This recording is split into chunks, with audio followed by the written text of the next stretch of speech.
Good morning, students. Today we are starting the next topic of proposition logic, that is conditional and biconditional statements. जैसे कि हम देखते हैं, आप लोगों ने प्रोग्रामिंग लैंग्वेजेस में भी पढ़ा होगा, कंडीशनल स्टेटमेंट बहुत यूज होती है कंप्यूटर साइंस में कि इफ ये कंडीशन ट्रू है तो हमें ये कोड एग्जीक्यूट करना है, एल्स हमें ये कोड एग्जीक्यूट करना है। ये conditional statement through out computer science आप देखोगे कि आप आती ही रहती हैं, तो इसीलिए इनको स्पेशली डील किया जाता है।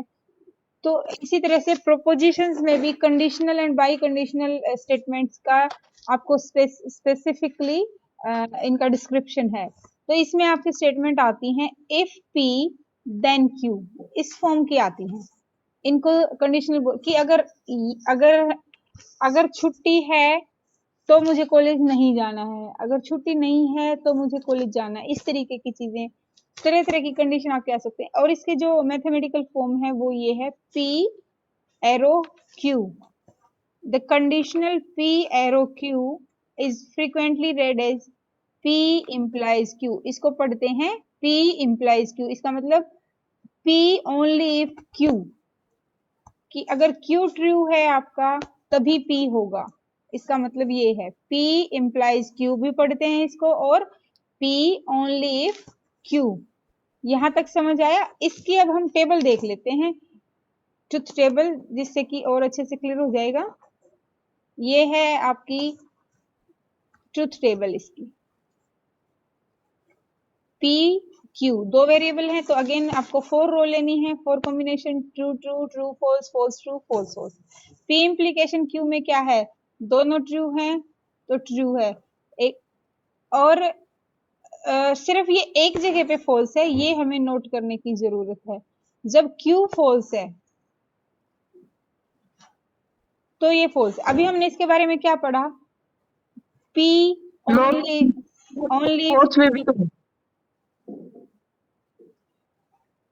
हमने पढ़ा कि P implies Q और P only if Q is true।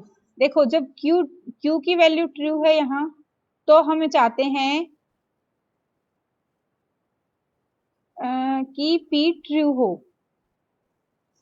आपको इसकी ये टेबल लर्न करनी पड़ेगी कि भाई P implies Q में क्या आता है आपका, कि सिर्फ जब एक Q फॉल्स है और P ट्रू है तभी ये आपका फॉल्स है, अदरवाइज सब केसेस में ट्रू है। इसका मतलब ये हुआ कि जब Q, एक सेकेंड, Q फॉल्स है तो आपका P ट्रू नहीं हो सकता। Q फॉल्स है तो P ट्रू नहीं हो सकता, P फॉल्स ही हो सकता है। इसीलिए मैम तो फोर्थ कंडीशन में क्यों फॉल्स है तो उसके बाद पी भी तो फॉल्स है। नहीं, मैं वही समझाने की कोशिश कर रही हूँ। इसमें आपको क्या देखना है, जब आपका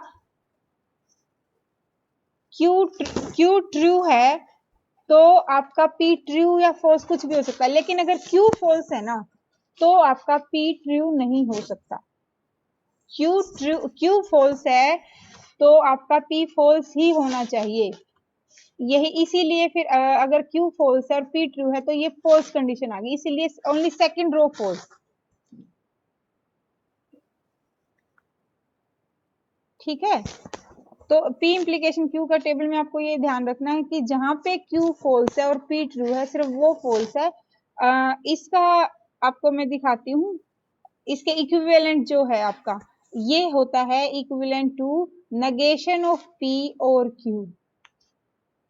नेगेशन ऑफ P और Q ये इसके इक्विवेलेंट होता है। जब हम इसको ट्रुथ टेबल से करते भी हैं तो हमने PQ लिया, उसके बाद नेगेशन ऑफ P लिया, नेगेशन ऑफ P में क्या हुआ, T का F हो गया, T का फिर से F हो गया, F का T हो गया, F का T हो गया। तो अब नेगेशन P और Q कर रहे हैं, जब हम इन दोनों का कर रहे हैं तो आंसर आया हमारा ट्रू और फॉल्स दोनों हैं, तो क्या आएगा ट्रू।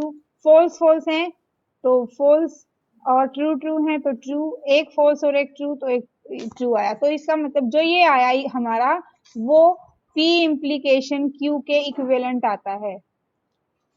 ठीक है, अब हम ऊपर चलते हैं। ये कोई और बच्चा एनोटेट कर रहा है क्या मेरे साथ? ऐसे ना करो भाई बीच में।